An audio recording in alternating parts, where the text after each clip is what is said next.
Somebody was letting go and I can't wrap my way.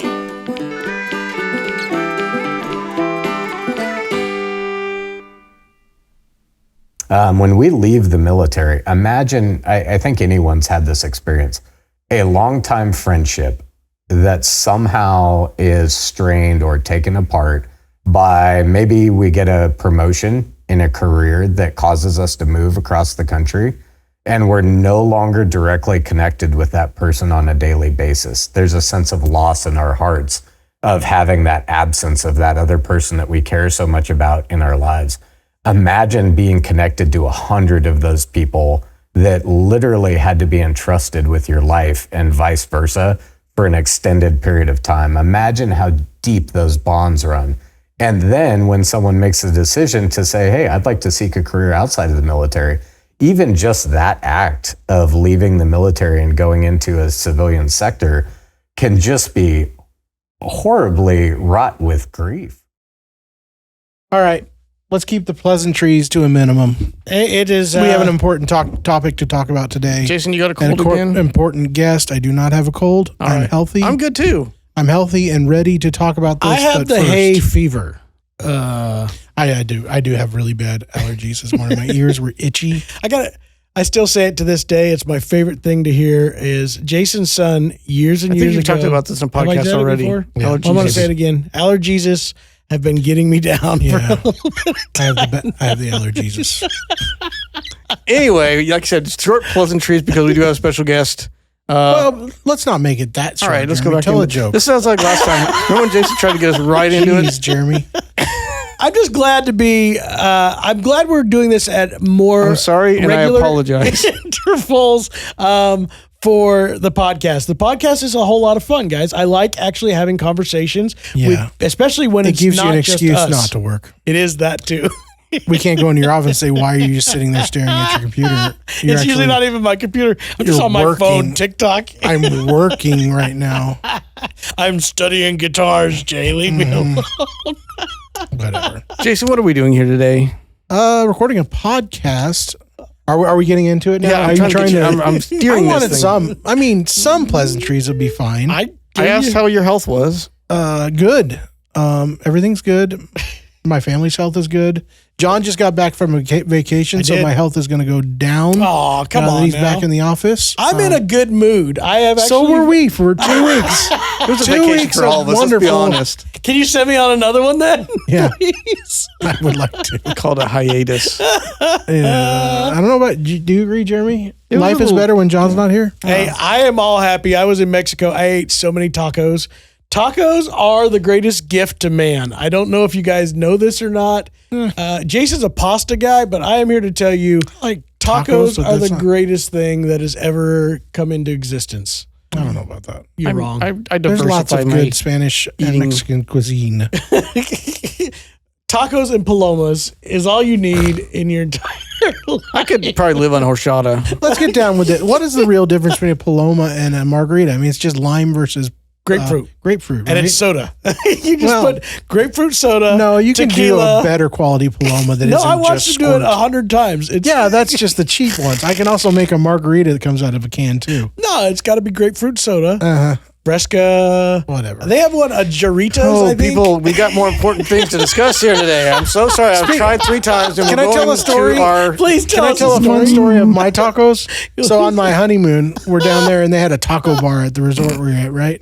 Well, it's a great resort when they got a taco bar. Hey, man, you're the one telling me that. I know. All right, so the fresh taco bar, they're making fresh tortillas, and you pick your meats, and there's all these onion, and there's lengua, and there's menudo, and all these stuff you don't My want wife to eat. has no idea, so I'm like, you should try this lengua. It's really good, really tender beef. And she ate it, and I said, you know what that was? And she said, no, and I said, it's tongue.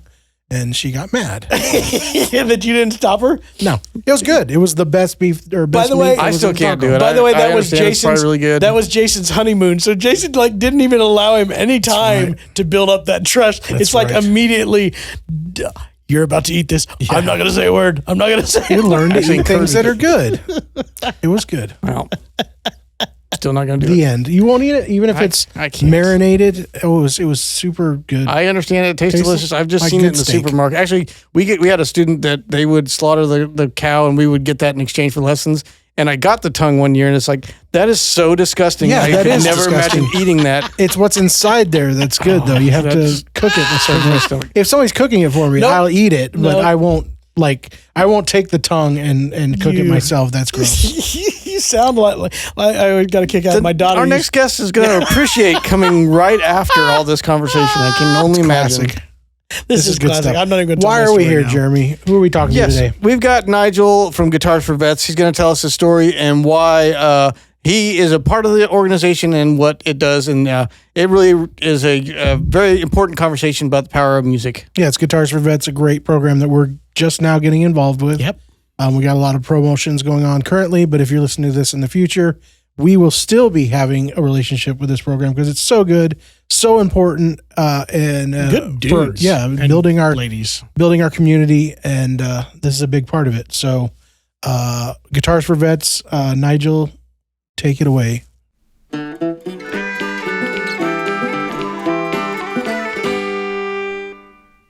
We're very excited to have a special guest. This is a special episode. We got Nigel Fischer with Guitars for Vets, which this is one of the fun parts of the podcast. We also get to know people. It's called The Acoustic Shoppe Knows People, but part of the way we get to know people is by having him on the podcast and saying, tell us you about know him yourself." well enough to know that he's with Guitars for Vets, and Yes. we had one phone call with him. So, Nigel, Yeah, very well Nice to acquainted know at you. this point. Yeah, likewise.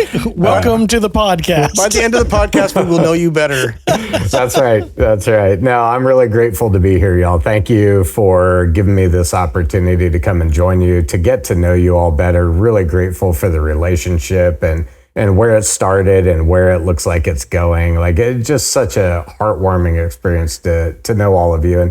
And I look forward to doing more of this type of stuff with you all in the future with other members of our organization and so forth. So a really cool opportunity today. Absolutely. We feel the same way. And I guess we can give some of the background on how we got introduced to Guitars for Vets from a customer. I had one that was coming through the shop, just kind of told us about it, asked if we'd heard anything about it. And that was probably a year or two ago. And I had done a little reading on it. And I think I saw you guys had a booth at the NAMM show one year. And this year we were getting ready to come close to Memorial Day. And we always like to at least do some kind of post on it. And they were like, why don't we try to do something a little bigger, a little better than just, a standard post to recognize the vets. And this came back to our mind that, hey, there was that organization, Guitars for Vets. Let's reach out to them and see if there's anything we could do to help.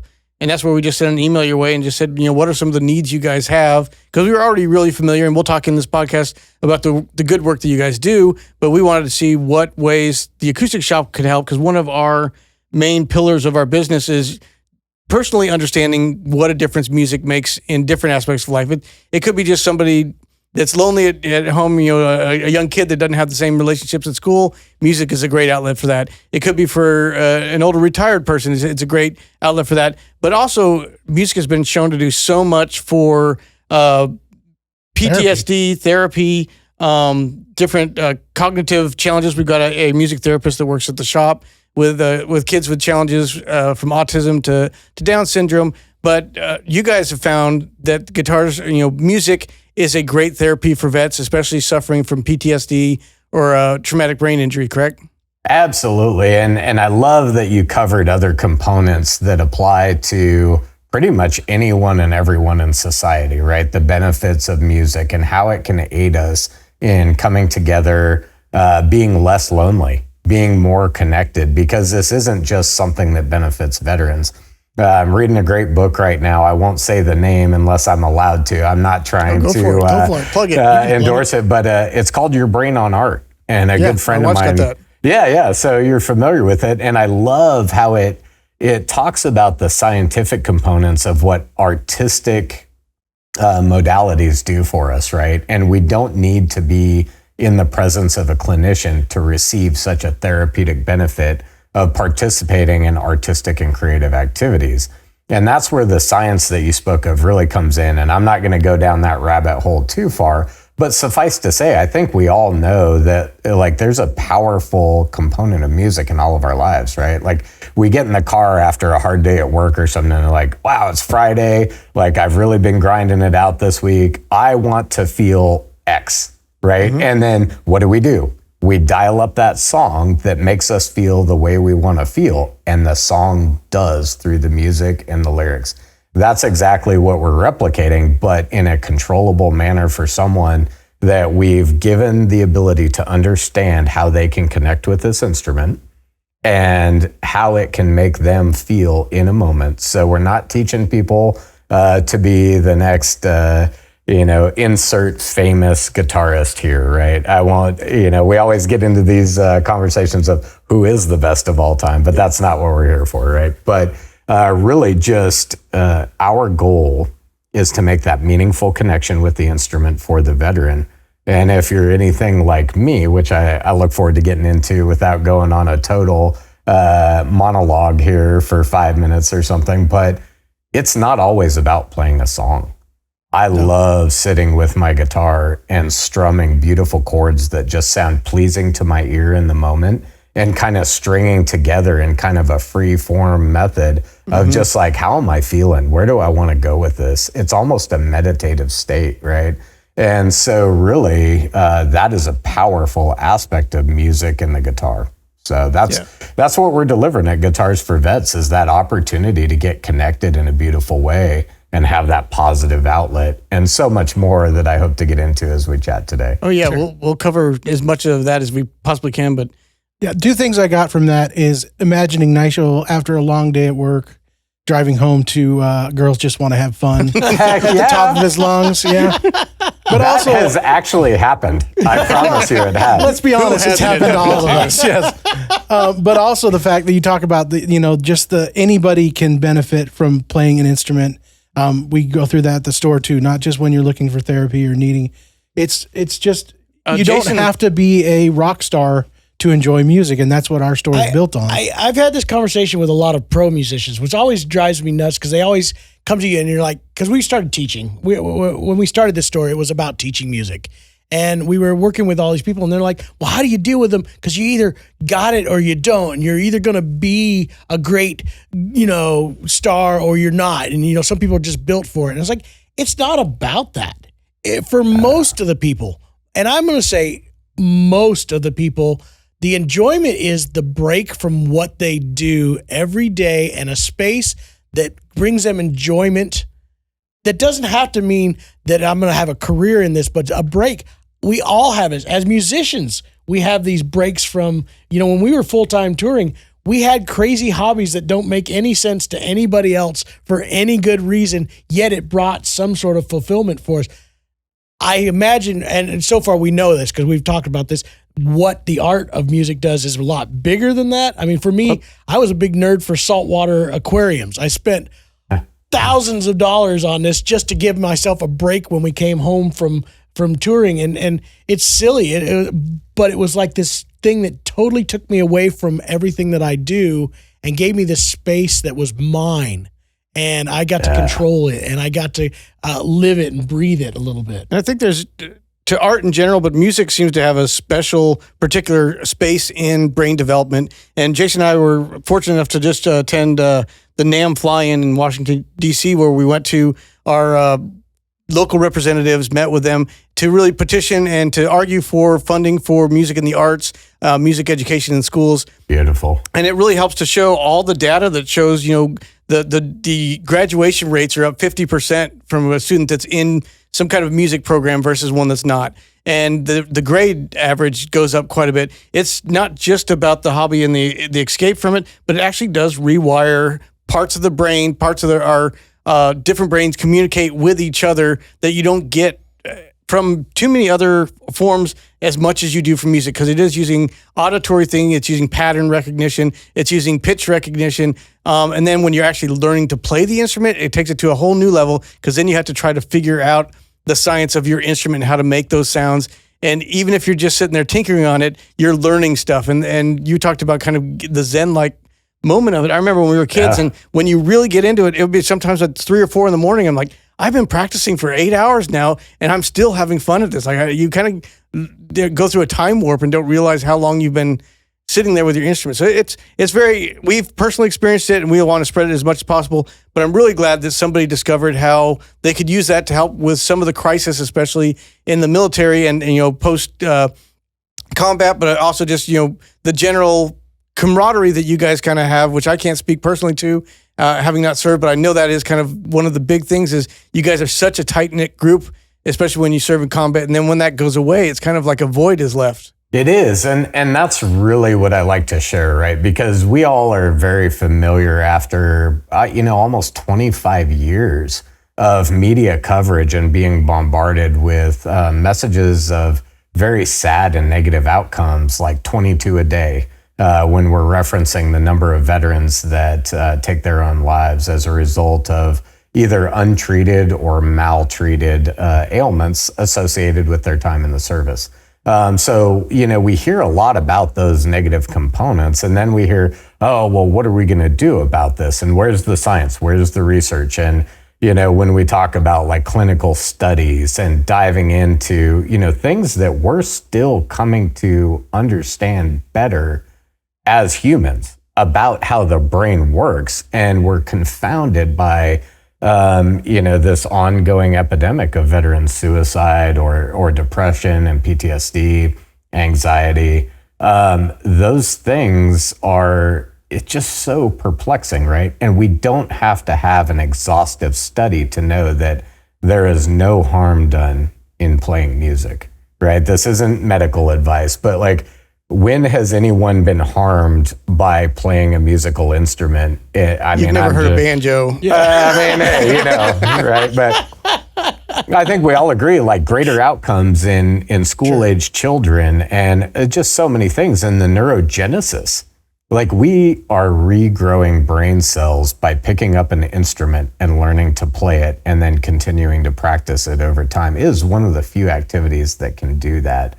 So for someone that's got a traumatic brain injury where those connections have been severed due to, a shock wave that rattles your brain or actual penetration of the skull, not saying that it will completely overcome that, but as the brain works to remap those synapses to regain total function, we can support it very positively by working with music.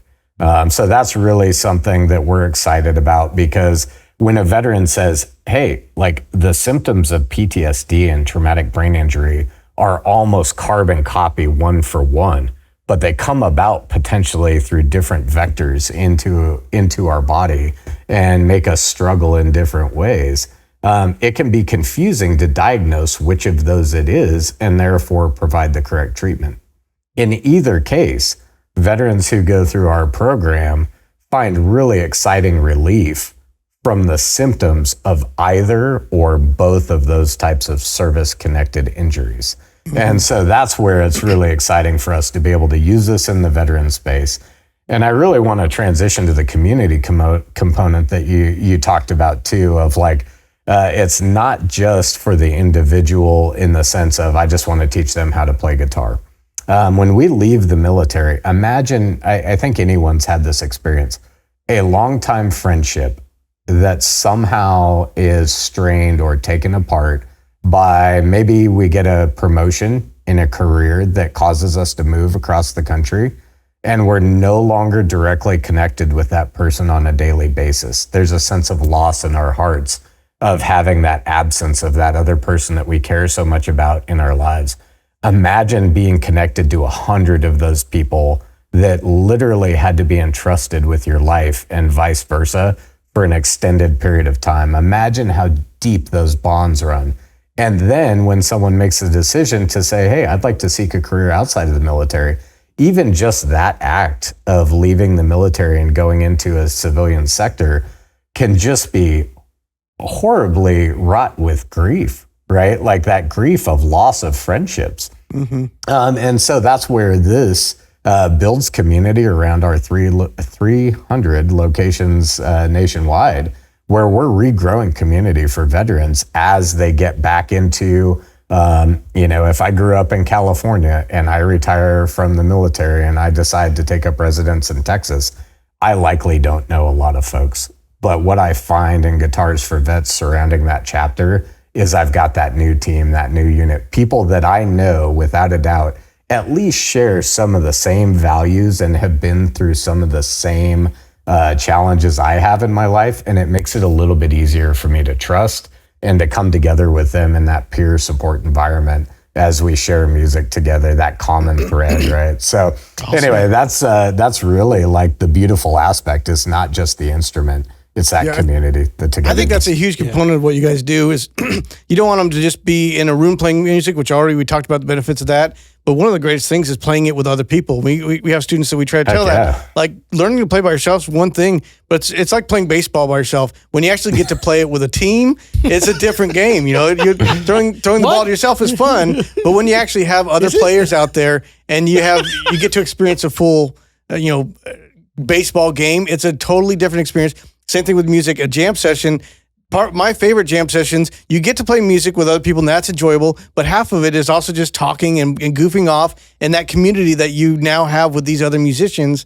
And then to add that component of your military history, I imagine that's a very important part of the healing process is now we have these instruments, but we also can talk in between. We can talk smack in between the songs. We can talk about whatever happened today or what happened 10 years ago.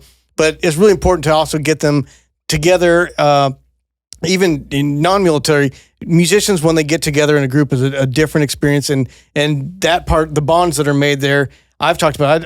I can't think of too many of my personal connections that don't have some kind of root in music, either playing music with them, they played music, we met through music. It just creates like a whole new division of your family that's based on some kind of musical relationship. Jeremy, it sounds like you need to get outside of your circle. Yeah. More hobbies. Yeah. I need to get the saltwater tanks. I agree with you. It is awesome to see. It was funny as you were talking about these communities and stuff and veterans getting back together and stuff. It reminded me of, I'm a big nerd for these Gold Rush type of shows, and they had the team that came back that was all vets. And what was awesome to watch with that one, to me on the outside, because, this fat guy does not look like any kind of physical action, kind of anything. But it was really cool because they were able to kind of bring themselves back. They were people who worked together in the military for that particular group. They got back together and they were able to see each other's struggles and work through some of the stuff that they had been dealing with since they had left each other and done that. And I would assume some of that's going to even kind of happen as they reunite by way through music. And I'm not just saying that this is just an issue that only veterans have to deal with, but it's an easy one because there's so many of them that are such a close family. Like you just said, you were discussing it's 150 people or 100 people that are all in a unit, but that's almost like they were all living together in a house. It's a family that close. You're going to be the struggles of the times when you absolutely can't stand them. And then there's the times when you absolutely can. And remember that why you can stand them, even though you can't stand them. But that stuff is part of family, right? We all have that. Yeah. I couldn't live with these guys again. I could not do it. No. But I still get to be around we still them. work together and at a music store and play music together a lot. So I guess that's our therapy. Yeah. And that's what I would share with people, right? Being in the military really is like a family, right? It's like we can beat up on each other as siblings, but let someone outside the family come at one of you, and what's going to happen? They got all three of you coming at them, right? So it's really like that. Way less scared than they are of that guy, by the way. Yeah, I want Nigel on my side. Can you be part of my family? Yeah, you got any problems coming to Missouri for a while? I got some fights to pick. I'm down. I mean, isn't this a great thing? Is because we do become family through the music and that connectedness, and that's really the cool part. And here's what I would say about music in the sense that we view it at Guitars for Vets is music speaks where words fail. And so many veterans struggle with how do I get these feelings and emotions out of here, and how do I put them into words for someone that may never have experienced what I've been through. And so by sitting, it's like an indirect approach, right? No different than any human where it's like, a close friend or a relative. Hey, what's wrong with you today? Nothing. Isn't that the common answer? Nothing. Like, we don't want to share like, oh man, this guy just cut me off on the road and he was being a jerk and, it really upset me. And so now I'm all grumpy and I arrived late at my appointment. We don't want to go through it. It just feels like drama and messy, right? So what do we say? Nothing. But that's where the music is so beautiful, right? It gives us something totally unrelated to what the problem is in here in our own minds of what is happening that's negative. And it gives us a beautiful outlet to focus on. And then by way of relaxing and calming in that moment, it can help us make sense of what's in here and what's in here. And to the degree where we have many graduates of our program, as recently as this past weekend, I was chatting with some, and they go, what I really love is the way this brings my words back, Nigel.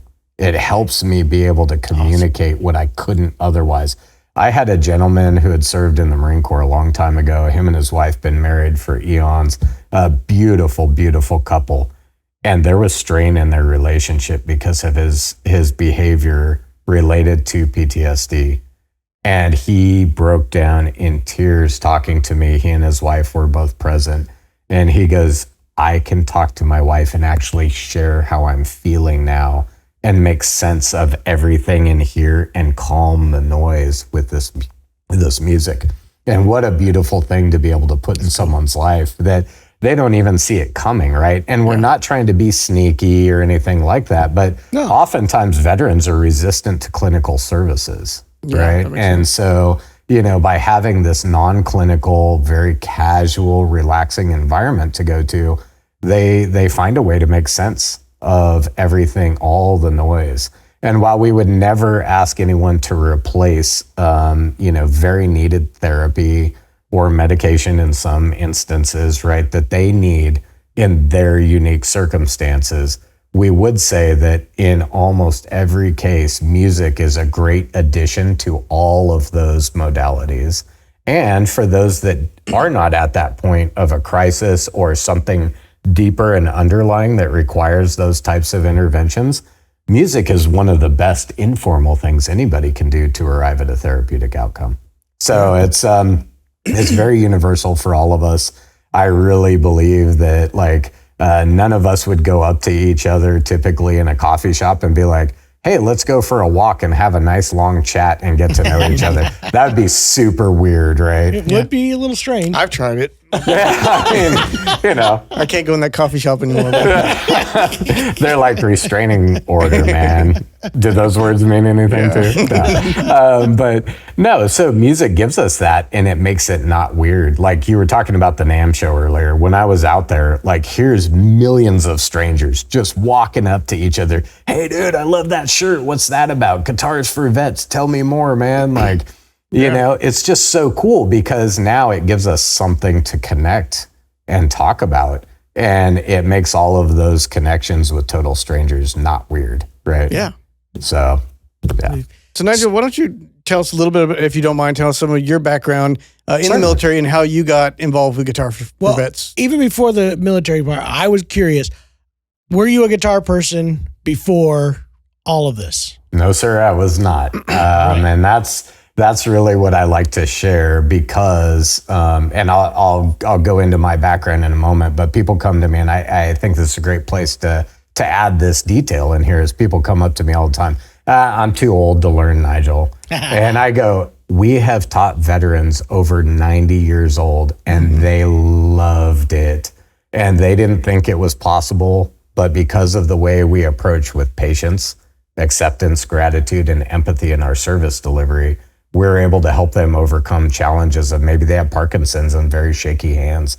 And we're able to work through that with them to, bring about a joyful outcome. So that's what I would share as kind of the prelude to where I'm going to go with my own background, which is never a guitar player, always wanted to be, super cool, always just blown away by folks that could pick it up and play it around a campfire. Just off the cuff, no practice or preparation seemingly, and just make fun sounds. And we're all having a great time around a campfire. And I think we've all had a moment like that where oh man, that was so cool. That dude just broke out his guitar. Wasn't that awesome?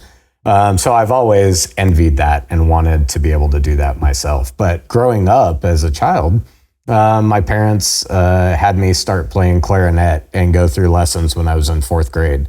I hated it. I hated the clarinet, right? I balked. I was just being a kid, right? But I fancied myself, as a drummer. That's what I saw was I'm a drummer. Like, I don't want this clarinet. Well, fast forward into junior high school, I was given that opportunity to break away from clarinet and focus on percussion. Absolutely loved it. And I remember, as a teenager going through some frustrations, typical just life growing up stuff, man. Like what we all go through, like I'm the weird kid, or I don't fit in for this reason or that reason. Nobody likes me. I'm going to have a pity party. What would I do? I would go sit behind my drum set and I would just wail. Thanks, Zildjian, by the way, for making such great cymbals. You gave me lots of therapeutic outlet there because I was just hammering, and such a great time though. And I remember feeling that like that was an outlet to release that stress and that emotion in that moment, and in such a positive way, right? I could have been out doing nefarious things as a little knucklehead on the streets, but instead I gravitated towards the music. So even then I realized it without being able to fully articulate the concepts of how it worked. I knew it was good. I knew it was my pressure relief valve. And so I've always appreciated music in that regard. Well, fast forward into adult life, I enlisted in the Marine Corps at 17. I didn't have the means to pursue college in that moment. I had wanted to be in the military anyway. My parents were cops. Life of service to others. I was raised in that environment. So I think it was something, maybe DNA or, nature or nurture, doesn't matter which, right? But I just always had that servant's heart to do something beyond myself. And so at 17, I enlisted in the Marine Corps and I had the goal of becoming a fighter pilot. I looked up in the sky and saw those amazing machines, and I just thought what a rush it would be to be able to fly like a bird and be the person doing that. And, I go to the recruiting office at 17 and they go, you got to be an officer to do that. And I go, well, show me how. How do I get there? Well, fast forward, my Marine Corps career lasted 20 years. I had a very amazing career. I got to do so many different things after getting accepted into a very obscure commissioning program that kept me on active duty while I was going to college. And my entire duty was to get good grades and stay in shape and be prepared to become an officer upon graduation.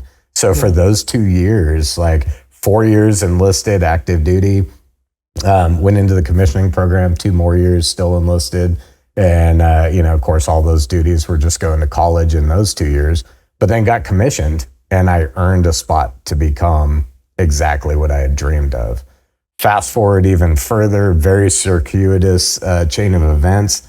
In the Marine Corps, when you're an aviator, you have to do these out-of-cockpit rotations. And during the time that I was doing the first of those as a young captain, I left the F-18 community briefly. Getting to be a backseater in F-18s was freaking cool. We could talk about that all day, but we can save that for another conversation, right?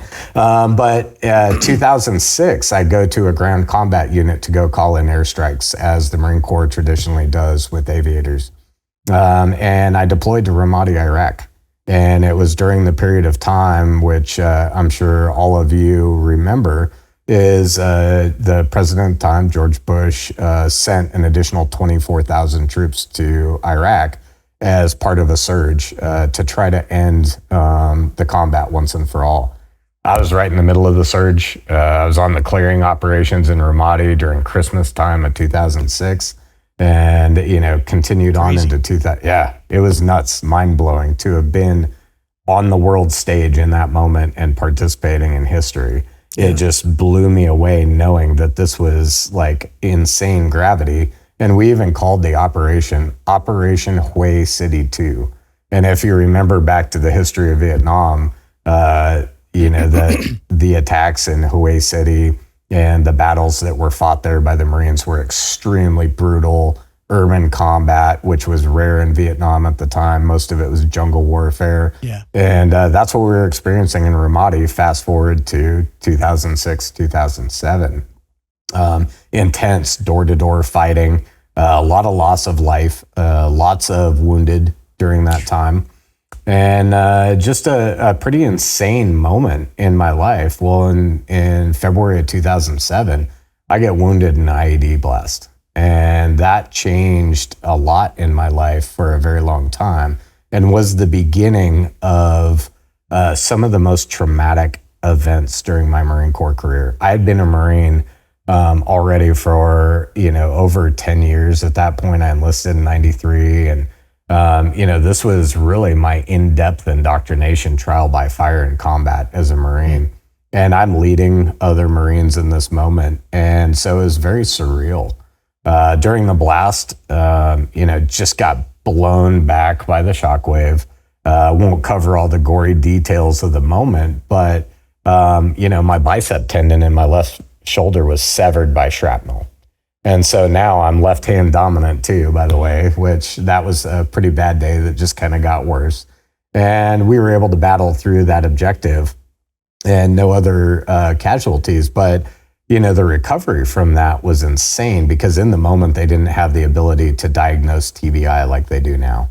It was misunderstood. It was very... So that's traumatic brain injury? That's correct. Yeah, traumatic brain injury, which mine was mild. I wasn't, knocked out where they had to evac me via helicopter or something. It was momentary, very stunned, blown backwards, and just kind of despondent, like no idea what's going on. And then, okay, let me do a quick self-assessment. Is my arm still here? I feel this tremendous pain. It's not working, but still there. Good. I'm not bleeding to death.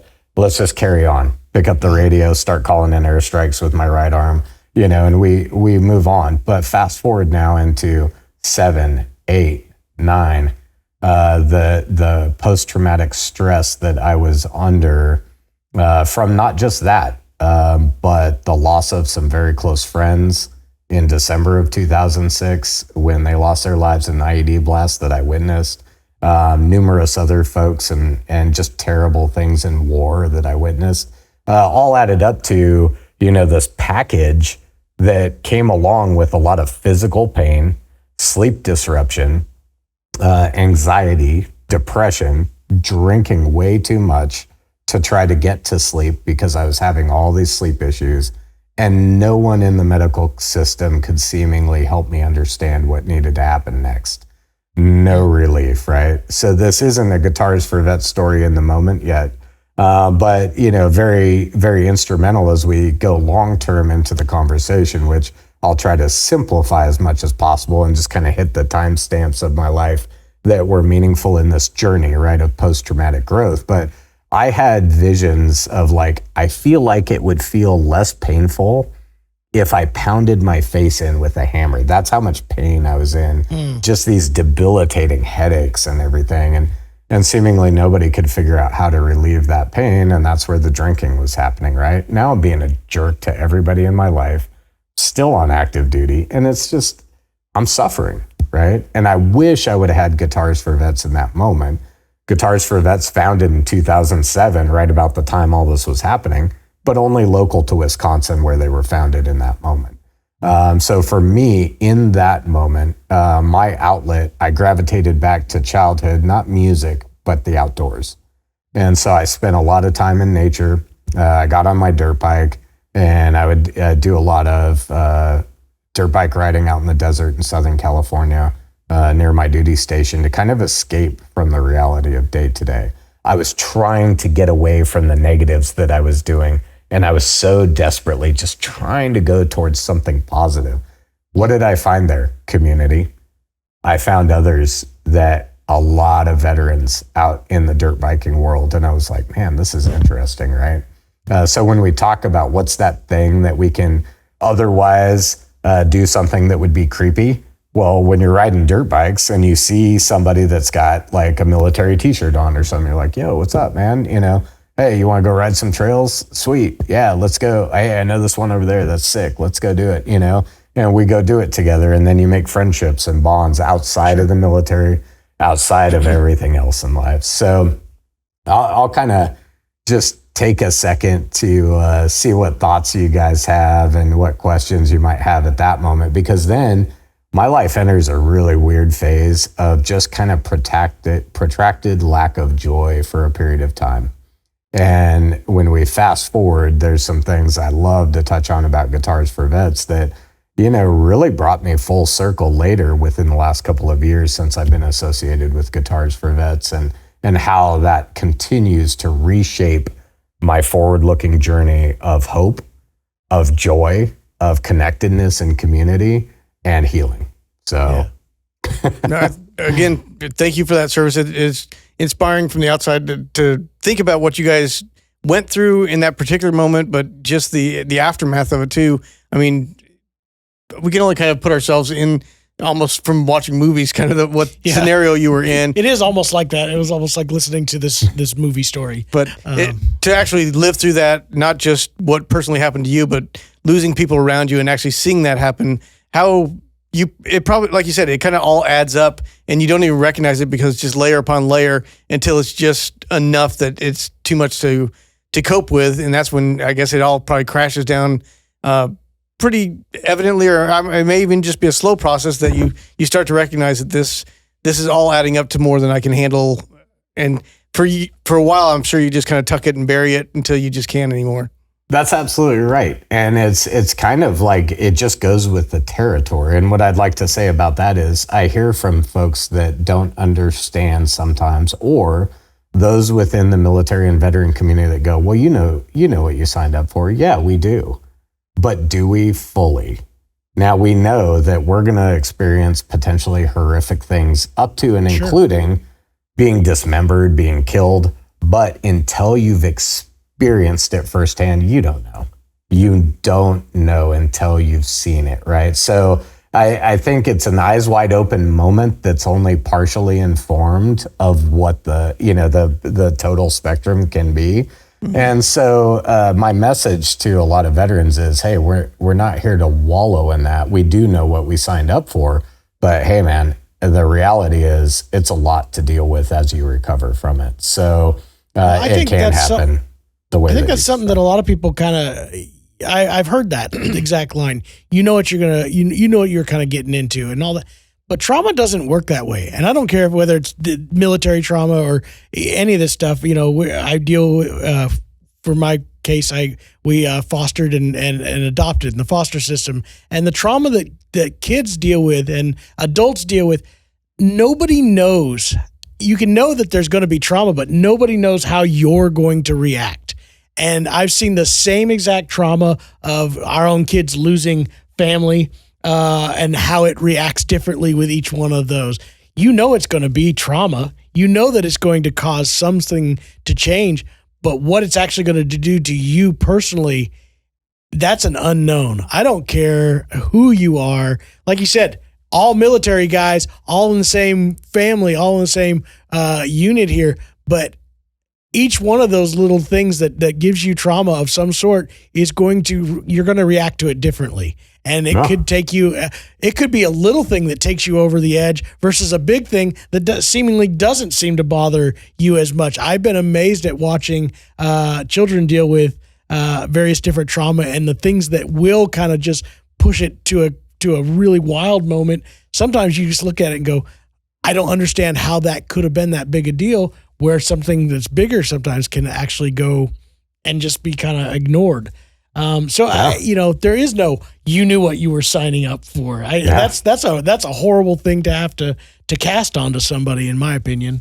Yeah. And I love what you shared about that, because in the veteran community, we don't own trauma, right? Everyone is susceptible to trauma in life. And that's something I really like to point out to folks that ask me to talk more about my experiences. Man, that sucks that so many veterans experience these traumas and everything. I say, hey, as humans, we all experience trauma. The only difference that I see is through military service, the likelihood of repetitive trauma in a very short time window is what makes it different for us, right? And so we're not better, but we're not, it's just slightly different in the sense that, hey, we got a lot of exposure events to traumas, like insane traumas very rapidly. Whereas the typical human through the course of life won't even have that many traumatic events in a lifetime. And they're much more spread out, time to process, heal, recover, cope, what have you. And a lot of them are more normal traumas, the loss of a parent due to old age, as one of the common ones. Like, here's the person or the people that brought you into this world that you've relied upon for safety, security, and to provide for your well-being, and you're so deeply bonded and connected to, and then that person is gone in your life. That's traumatic for all of us. And most of us will experience that at some point in life. Yes. But it takes a very long time. And where are we? 50, maybe, when we experience that, hopefully at the earliest, right? Where we're much more mature and situated and stable in life. And we've kind of started to feel like we got life figured out a little bit, maybe like we got our stuff together. And so it's less of an impact in our life than it would be if that happened when we were 4. Yeah. And our parent dies in a car accident or something along those lines. So anyway, I cut you off. I'm sorry. No, that's exactly right. It's amazing to me, and what I think is awesome is you brought it up. At this point, you're doing the dirt bike thing, and that brought some of that to you. So you're saying that was there. What happened from that point on? Because that would have been your community. What kept you kind of searching for more? Yeah, unfortunately, so fast forward towards the end of my career, 2012, my right shoulder, through just numerous training injuries that I never addressed, because why? We push it down, right? We got to be that tough guy warrior, like, no, I'm good, man, And yeah, we're like all hurting over here, like the walking wounded. But that was the mantra, right? Is I'm a liability if I show weakness. So there is no weakness. And whether it's intentional, unintentional, we could argue that all day, whether it's good, bad, or indifferent, right? The reality is that's a very common sensation for anyone serving in the military is, I want to be seen as reliable and dependable because this mission depends on that. Makes sense. And my peers are counting on me. The teammates I have are counting on me to fulfill my role. And so if I go, hey, I'm out of commission because of this bum shoulder, it's like, well, dang. And even if it's not meant to like make you feel bad, you still do. And I don't care. Anybody who's been there, they feel bad, whether they admit it or not, right? And that's why we avoid talking about it or getting it addressed. Well, unbeknownst to me, after multiple shoulder injuries, I had broken off the glenoid, the interior portion before the humerus is attached in the shoulder, right? So it had broken off and it had re-healed where it was no longer supporting, the ability to move. And so over time, it ate all the soft tissue. Well, when that happened, the doctor tells me, hey, we got to do a bone graft in here. We got to shave off this broken off piece of bone and your shoulder's not going to work the same as it used to. And, oh, by the way, what kind of hobbies do you do, man? And I was like, I ride dirt bikes impact. a lot. Yeah. Super, just benign stuff. Like I ride dirt bikes around the desert and like jump off things and whatever. And he's like, hey, man, like if you bust off the work that I did, you're looking at just a grotesquely insane surgery to now try to put fake parts in your shoulder and make this work. And you could end up losing a lot of the function of your right arm.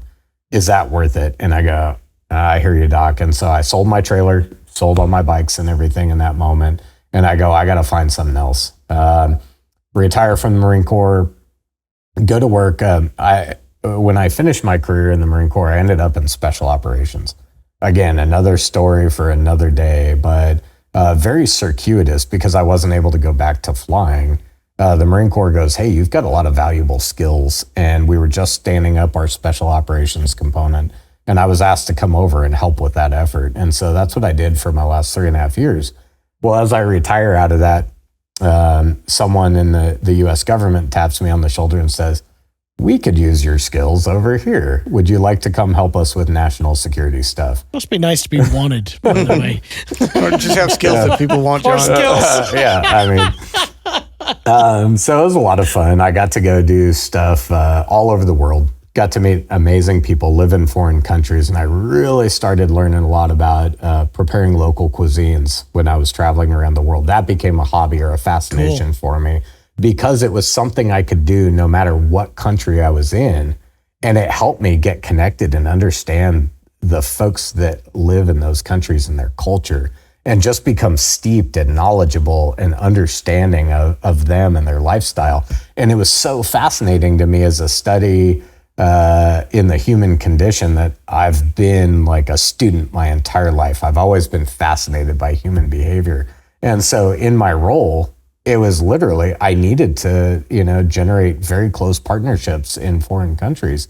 And so it was just a very natural, cool thing that bridged my personal life to my professional and getting to know people and just making a ton of friends and eating amazing food along the way, So that was kind of my hobby during that time. But when I was back in the United States, I had moved from California to Wyoming, and I had a small hobby ranch, so that when I was back in the US, I would spend time with my animals, doing things outdoors, nurturing the farm, hobby ranch kind of along.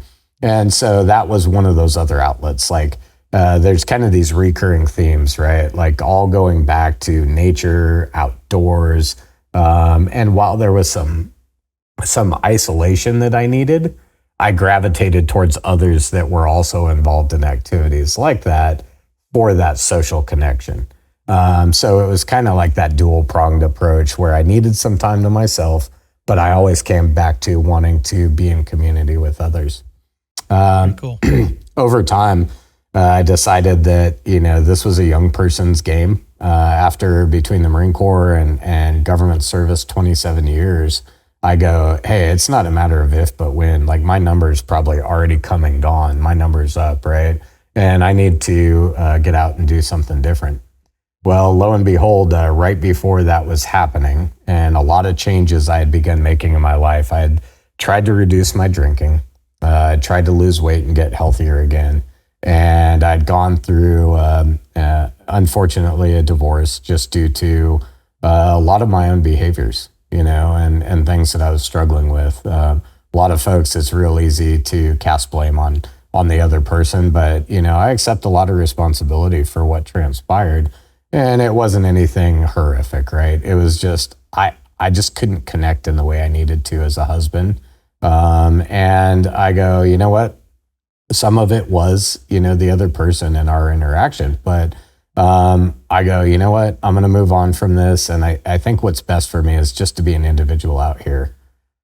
Well, I'm in Benghazi, Libya before I leave government service, and an amazing human being came into my life during that time. And that person is my wife.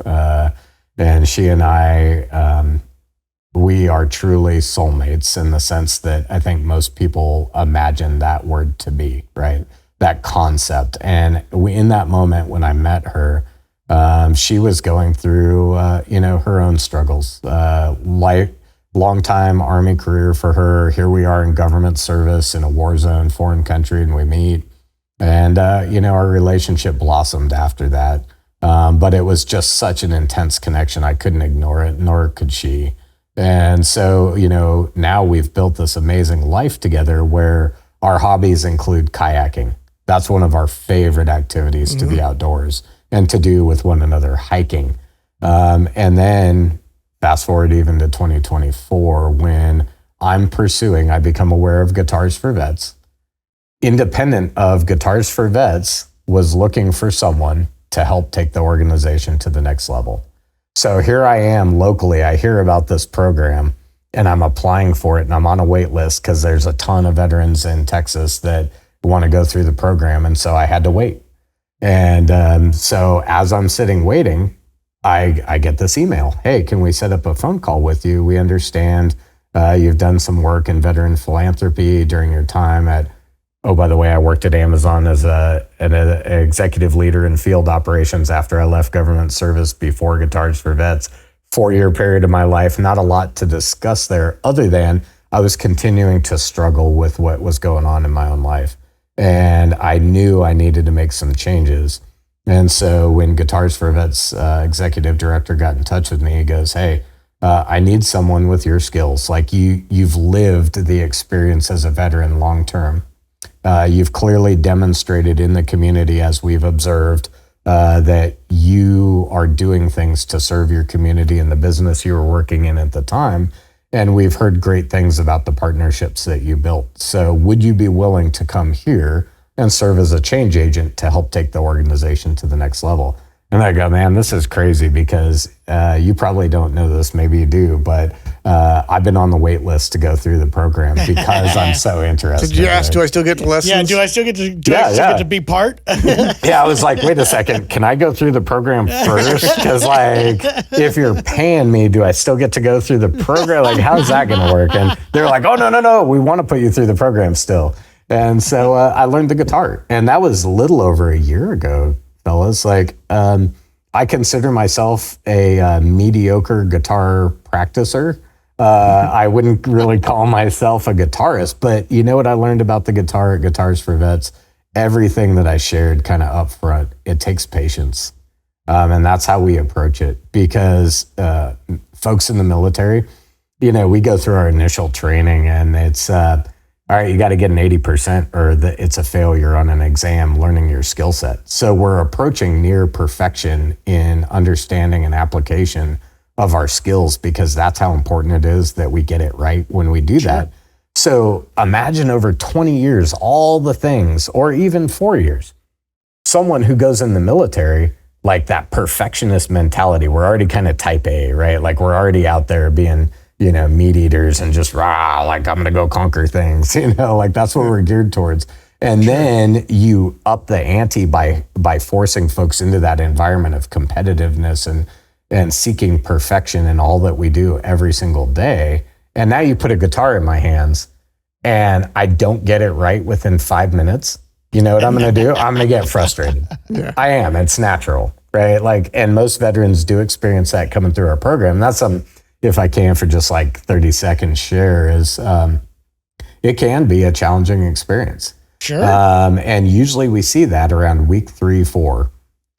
You know, lesson 1 in the first week is all about getting to know the guitar. Just here's the nomenclature, here's the parts and pieces, here's how it works. You know, we talk a little bit about scales and how that, you know, translates onto the fretboard and everything else, right? So it's still fun. New car smell, right? Like I haven't really touched the guitar a lot. Like I'm kind of bong. Okay, yeah, that's the E string. All right, cool. And then we go to the next lesson. All right, now we're going to practice like some finger placement. All right, not too bad. You know, go home, Nigel, for a week and practice, and we'll see you back. Week 3, okay, Nigel, I want to see you go from D to G and then back to D again. And, you know, no fret buzz, you know, like let's just clean open chords. And that first moment of figuratively getting punched in the face by the guitar, right? It's like I'm holding this thing and can experience this one. Yeah, they all know. Late. They all know. Yeah, I know it, right? And it's universal, and everybody chuckles, right, when I share the story, because they're like, "Oh yeah, I've been there, I know." And it's just like that excitement, and you just want it so bad. You just want to be ripping, and it's gonna be great. Yeah, it doesn't happen like that. I've told students that come in there with that mentality and they get frustrated. It's like, I'd be frustrated if you got it in a month. Like I spent a lot of time on this. If you sit down here and can learn it in a month, I'm going to be pretty upset. I'm pretty bad. In fact, get the hell out of here. Yeah, you're making me look bad, bro. Yeah. I find it funny. You talk about music and the expectations that people have. It's weird how that translates in music, because everybody thinks, in order to play music, I need to be as good as my favorite person, or I need to be a rock star. And it's like, compare it to running. Like, first of all, if you get into running, not everybody's going to be Usain Bolt. You know, you're just not. It's just not there, not this and guy. That's his job. But we've been walking and then running since 2 years old, and at that point, when you decide in your mid-teens that you're going to become a runner, it's like 8 or 9 for you. But you're in your mid-teens. Okay, I'm going to start running. So that's 15 years, and then another 15 years later, you may be competing, and then it's such a weird pressure that expectation people put into music. And even on top of that, when you're a professional musician, that's your job. Like you said, you're expected to be that good because that's what you have to do. Yeah. And people need to understand in stuff like this, and learning a hobby instrument it's what you put into it, what you expect out of it. Just if you just want to enjoy it and it for it to be therapeutic or just something to do, don't worry about it. Just learn, enjoy the learning, and enjoy what you get out of it, where you're at that moment. But that's got to be hard, though, again, for a guy like, all of a sudden, like you said, your whole entire career has been expectations of you got to get this or you don't. End. And I think that's what I was talking about at the very beginning when you talk to some of the musicians, like, well, these musicians either get it or they don't. And I'm like, you're missing the point here, you know? And I think that's what you had to probably learn, which is you're missing the point. It's no longer about I'm trying to master this. It's no longer about I'm trying to be the best. It's I'm trying to do something here that is going to make me a better person, that is going to help me, that is going to give me an outlet, a space, a whole different life. And I think that's what we all have to recognize, whether it's music, whether it's any of these hobbies, golf. I remember me and Jeremy, when we were young, we all decided we were going to be, take on golf because every musician plays golf on the side, right? So we're going to take on golf. You have 3 of the complete different aspects of how we took on golf. Jason was serious. I don't know if he ever took it serious enough to study his technique, but he was just madder than fire if it didn't work the way it was supposed to work. No, I got mad because I'd have a great shot and then a bad shot, and the back and forth. Again, that's the game. Then you had Jeremy, who's this crazy analytical person that sets up video cameras and watches himself swinging clubs and analyzing his own deal and reading every book that you could possibly have. I love it. And then you had me here that was just I just launched them right and left and never, ever did I get a good shot. And then I just kind of go, oh, well, and just walk on. It cost me a lot more money than those guys because balls were not cheap. But there was 3 completely different aspects. But again, that's what we were after. And in the end, we all had fun with it, but we had to recognize you were not going to beat Tiger Woods, right? If I would have stuck with it, I think I would have a chance. And Jason had to learn that throwing clubs into the woods was not a way to make sure that he was going to continue to become good way to get ticks. I never broke one. I never threw one. Yeah, snake bites, swore a lot. whatever. Yeah. So tell us, you were kind of going through the actual process. I know a lot of our listeners are probably interested. What does Guitars for Vet offer to vets? How does that correlate to, you guys have over the years really come to a really good program of these are the best tactics to take step 1, step 2, step 3, all the way through graduation and found the most results at. And it kind of explained the whole program in, a nice bite-sized explanation. Thank you. Yeah, I think that's a really great component to cover here is our program has been set up to be 10 weeks. And, give or take, right? There's a holiday in there somewhere and we got to reschedule. Somebody has, a car breakdown, an illness, whatever, that's fine. But the model is meant to be 10 consecutive weeks, 1 1-hour lesson per week. And typically we go between 1 to 3 veterans per instructor. We started out one-on-one. We've adapted over time to, gain some flexibility there because it can be really daunting with that type of mentality we talked about before, that perfectionism. If I'm sitting in front of any one of you teaching me guitar and I really want to live up to that expectation I've created for myself and my brain, that can be just a very upsetting moment of just so much focus on me, right? That can be anxiety inducing. And if I'm already dealing with some symptoms of post-traumatic stress or even just a little bit of anxiety and depression, nothing major, but that can give me some anxiety and make an unpleasant moment out of this lesson when we're trying to create joy. And we found that sometimes, having a peer right next to me and seeing that we're both kind of having the same struggle and, hey, we're coming in, we're getting our guitars unpacked before the lesson, we're both tuning just to make sure they're good. And then we're like, hey, how'd your practice go this week? Just that chit chat between 2 veterans is oh man, they asked me to go D, G, practicing whatever last week. Were you having problems with that, man? Yeah, dude, I can't, I keep having to look at my fingers, that type of stuff. Just all of that feedbacking and comparative approach can be really helpful at reducing some of that perception or expectation I've created in my own head of having to be a perfectionist, right? So we go through, the beauty of it is, some folks might say, well, hey, Nigel, couldn't you get through a lot more veterans if you just went an hour lesson every day? You guys probably instantly go, well, it doesn't afford practice time. And I think most people that understand how being a musician works or learning to play an instrument works agree that, hey, you need some time for all of that to settle in your brain. I would typically come home from the lesson, sleep on it, and then get back to practicing whatever we had covered the next day. No different than studying for a big exam, right? I've been in class all day long. I'll come back to this tomorrow if time allows to study before the exam at the end of the week. The brain processes that much better as it categorizes and sorts overnight. So that's the reason for spacing, out a week. We find a lot of value in that. So 10 weeks, 1 hour lessons, 1 to 3 folks per 1 to 3 veterans connected with one instructor. And it's the same instructor repeatedly week over week outside of emergencies or something, right? Because that relationship is critical. Because earlier when we were talking those weird kind of creepy conversations, I don't know this guy who's teaching me. This is the first time I'm meeting this guy, but we build rapport over time. And so the longer we have to build that rapport within reason, now I start opening up to my instructor where the instructor's like, hey, Nigel, I noticed it seems like your fingers are, not quite going in the right spot for this chord transition. Tell me, are you feeling, what are you feeling in your fingers? And I go, I don't feel anything in my fingers. Oh, I'm glad you shared that with me, man. That makes a lot of sense. Yeah, why you keep looking at the fretboard in your fingers because you can't feel the strings.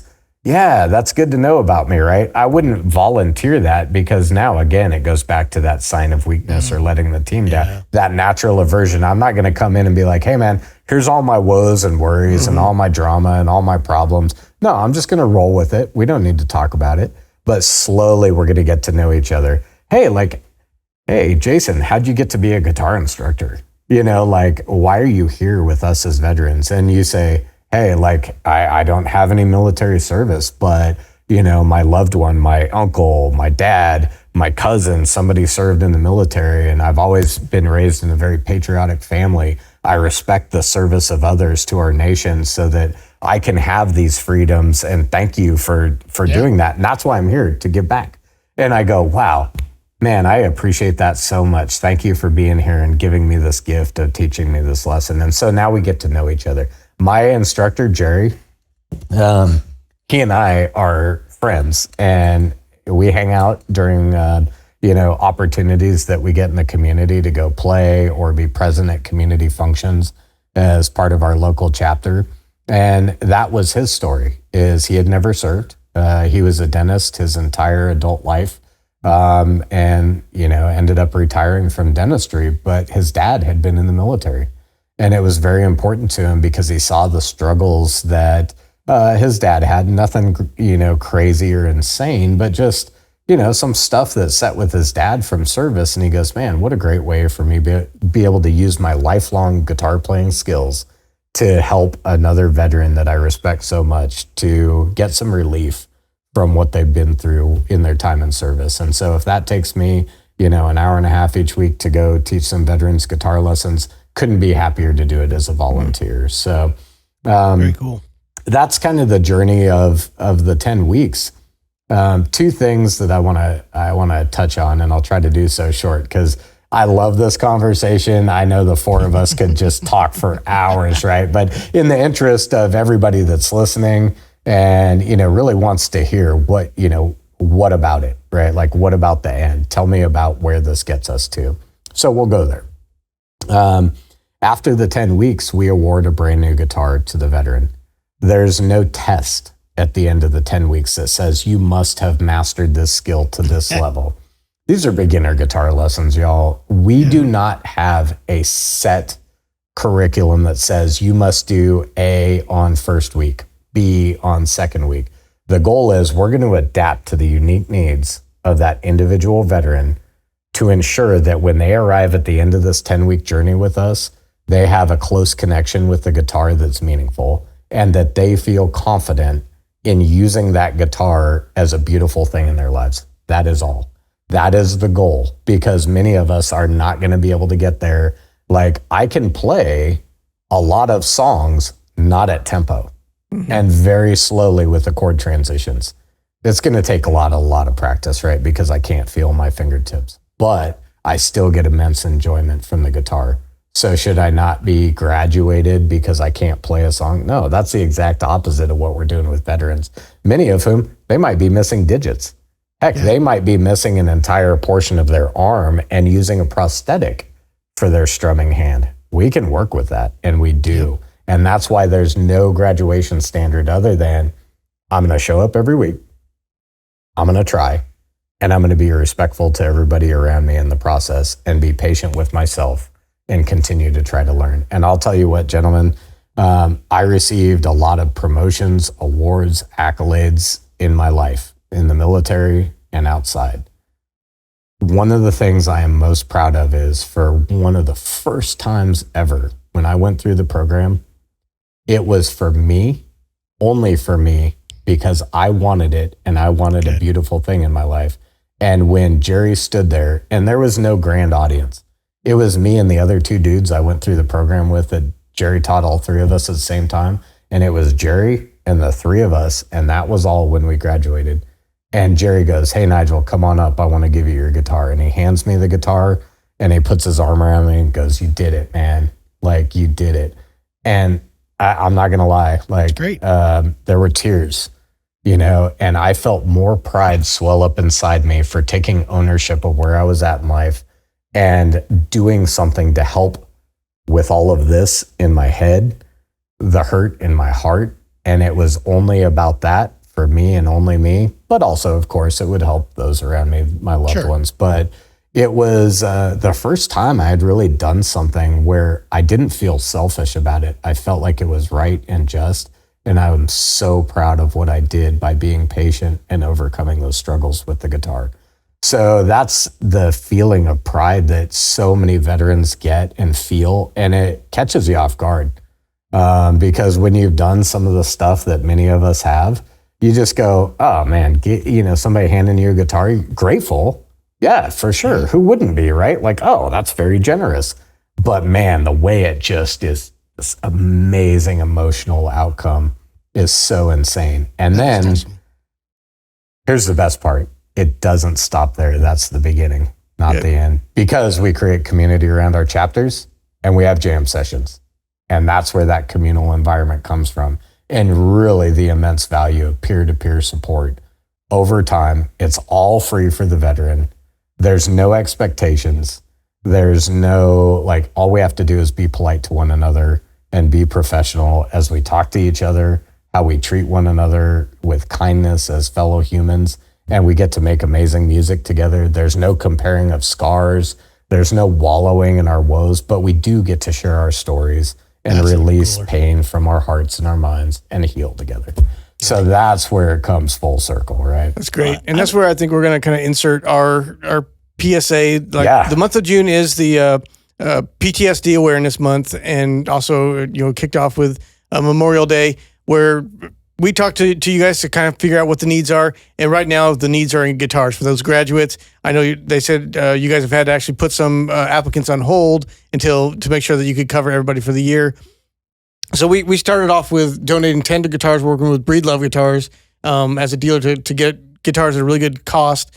We're going to donate 10, but we're also asking some of our viewers and followers to donate, and they've been doing a great job already. They can donate on our website. All the money's going to go to purchase more guitars that we're going to donate at the end of the month, with a goal of at least 20 guitars. Hopefully it'll far exceed that. We also worked with Breedlove to secure 3 USA-built Breedlove guitars. They're all very high quality, in the $1,800 retail price range that we're auctioning.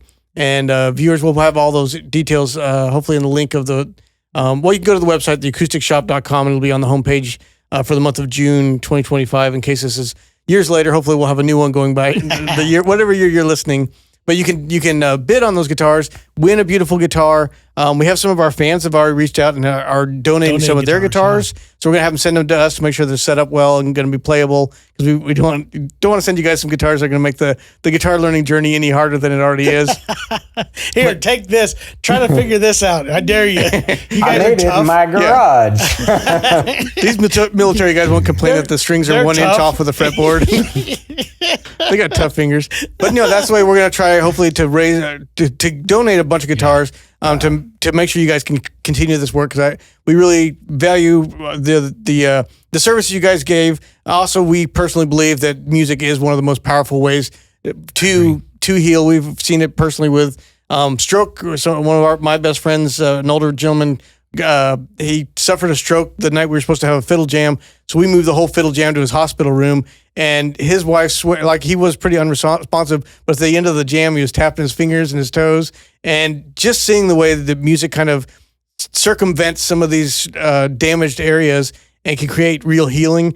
We've seen it personally, and that's why we really gravitated towards the program you guys have put together, because we know how well that works. And then stack on top of that the community that you guys build with the jam sessions with other musicians. I mean, it's a perfect recipe, I think, for the work that you guys are doing, and that's why we're hoping not only we can help, but all of our viewers and fans can also help us in supporting.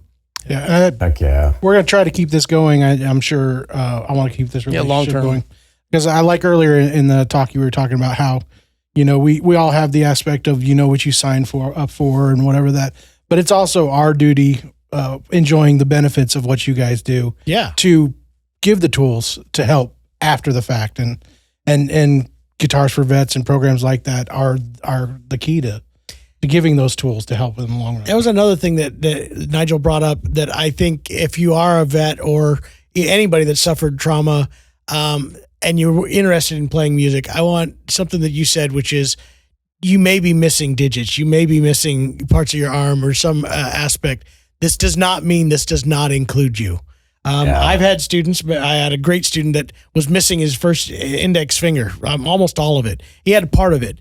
And I remember the first lesson we had, which was me and him, we discussed it. He's like, I can't use this finger. And I said, do you want to pretend that it doesn't exist, or do we want to figure out a way to use it to its best ability? Yes, it's not ideal, or we can try to figure out. And he said, you know what? At first he was like, well, I don't have it. And I'm like, no, we're going to figure out how to make something out of it, and it will give you some sort of advantage. I think this is important for anybody who's out there to recognize there's nothing that can hold you back. If you want to learn to play guitar, if you want to learn to get into any of these. I've seen a YouTube video of this guy that plays with his feet that does better than I can do. So Yeah.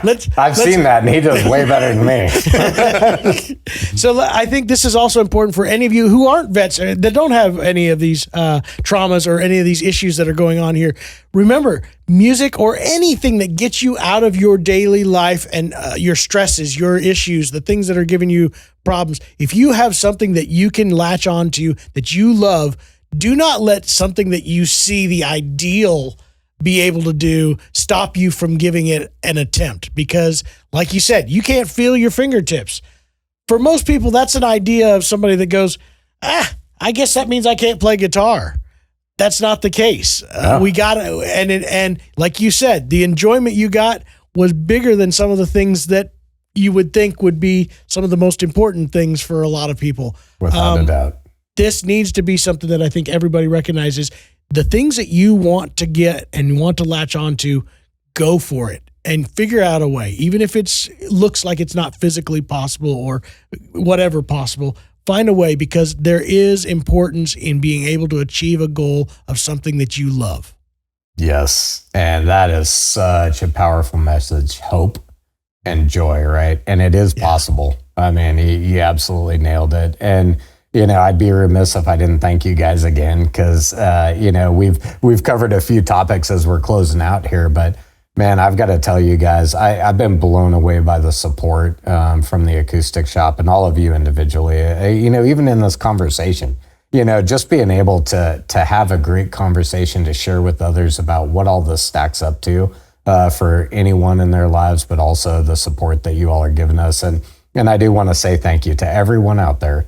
We cannot do this without you gentlemen, the Chapmans and the Acoustic Shop, but all of you who donate $5 a month, all of you who donate a guitar, no matter what it is, we cannot do that. We provide the service, but it doesn't come out of thin air. And I really want to emphasize my gratitude there, because every single instrument that we put in the hands of a veteran is potentially a life saved.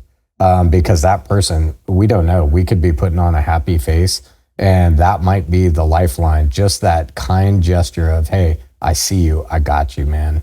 that could be something that changes their life in a positive way forever. So thanks so much for giving us the opportunity to talk all about this amazing Well, program. thank you again. I think it'd be a great way to end the podcast of what can people do? Obviously, what we're doing this month, we're going to try to continue the rest of the year. But working with you guys, where can they donate? How can they reach out in their local chapter to be a part of it? If they're a veteran that's interested in joining and going through the program, or just somebody wanting to donate and help in any way they can, what are some ways that we can help Spread the word. expand that? Yeah. Yeah, certainly. So, click like follow, as people tend to say these days in their restaurants or their businesses. Hey, YouTubers. Right? Yeah, hey, exactly. Influencer stuff. But no, truly, the more folks, when you like our page or you follow our page on Instagram or Facebook or LinkedIn or go to our website or our YouTube channel, that cascades those messages so that now they begin to pop up via algorithms with all of your friends and family or followers on your pages.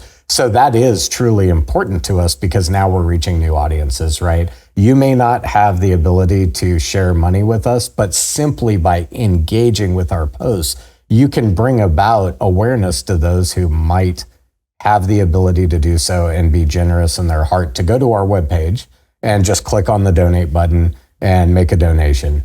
We do have mailing instructions at the bottom of our webpage. It says Guitars for Vets Intake Center. It has, if someone would, they don't want to donate online, they would like to mail in a hard paper check, we accept that as well. Donations of instruments, as you gentlemen are, coordinating for us. And I like how you shouted out June of 2025 with the current effort, because I hope we get to do this together for many years to come. That's a great way as well. So we've got a variety of means. On our website as well, you can locate our chapters. We have a location map, no different than if you're trying to find, your favorite restaurant in a city that you just traveled to outside your home area, an interactive map where you can plug in location. You can get connected with a local chapter via following the instructions on that map that give you an email address to connect with the local chapter coordinator. If you're interested in volunteering, maybe say, hey, I would love to teach veterans. Maybe you don't even know how to play guitar, but you'd like to aid us in administrative services within your home chapter. We need that too. We need folks that can help out with clerical type duties. So no matter your specialty, if you've got it on your heart to help us, you will find a way via our webpage to get involved with Guitars for Vets. Well, that's great. Well, Nigel, thank you for sitting down with us and kind of telling your story, but also sharing the experiences that some of the vets have had going through the program.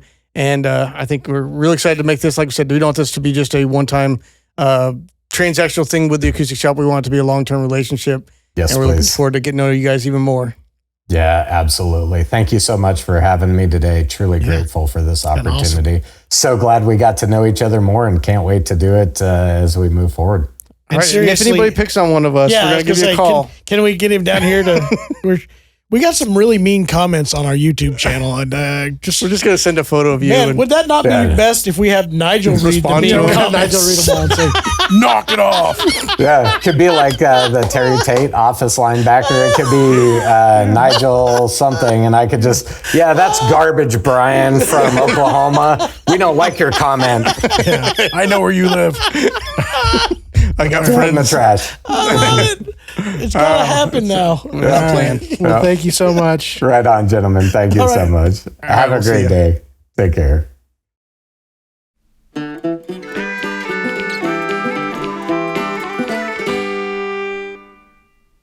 Well, guys, that was a really fun conversation. Interesting, the entire arc of what he went through, but kind of it is not totally unique to him, I guess is the way I was trying to say that. Yeah.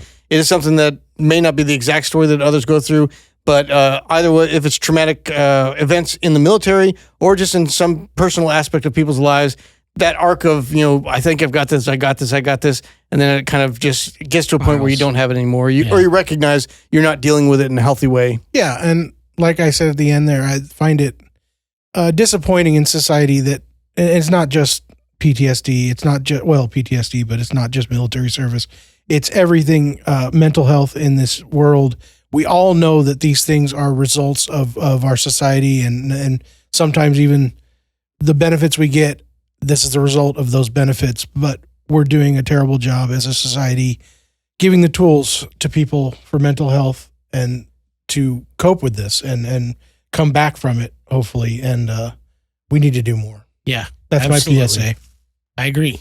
And like you said, more importantly is as wonderful as Guitars for Vets is and as great of a community as vets are, I love this, what you just said, which is trauma in general and mental health issues need to be a forefront of what we do in society, just generally. Because And the cool thing is it's music. everywhere. Music is a big component Music is of fixing awesome. this problem. You look at And I like what he said about it greatest being artists. that gateway, because especially in it's not just somebody that's a tough military guy, but most people don't want to talk about their feelings. There's a stigma around it. There's a stigma around, even with my wife, if I'm not feeling good and she asks how I'm doing, I just go, I'm all right. Never mind. Or, I don't want to talk about it. And it's so difficult to get that to happen. But music, it's kind of that pass that you get where you can just get started playing music and it lets down your guard a little bit and makes you feel a little bit more open to being more free with what's going on personally. There hasn't been, I don't think, a single major artist in music